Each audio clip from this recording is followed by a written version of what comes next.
ওয়ালাকাদ কাররামনা বানি আদম। আল্লাহ তাআলা বলেন, আমি আদম সন্তানকে আমার সমস্ত সৃষ্টির উপরে সম্মানিত করেছি। সম্মানিত করেছি। ওদের সকল সৃষ্টির চাইতে ভিন্ন। মানুষকে গরু ছাগলের মতো না, বরং মানুষ ভিন্নতা আছে। তাকে আল্লাহ তাআলা সবকিছু শিখাইছেন। এজন্য নবী সাল্লাল্লাহু আলাইহি ওয়াসাল্লাম পেশাব পায়খানা, ওযু, গোসল, আহার, নিদ্রা, হাঁটা চলা, খাদ্য খাবার 24 ঘন্টা যা কিছু জীবনের একটা নিঃশ্বাস কেমনে ফেলবে আল্লাহ নবী সাল্লাল্লাহু আলাইহি ওয়াসাল্লাম তাও উম্মতকে শিখাইছে।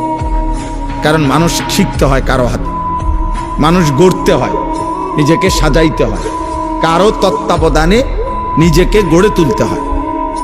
এই জন্য আমি সব সময় বলি, অনেক ছেলে পেলে আছে, অনেক রসিকতা করে দুষ্টামি করে অনেক মজা পায়।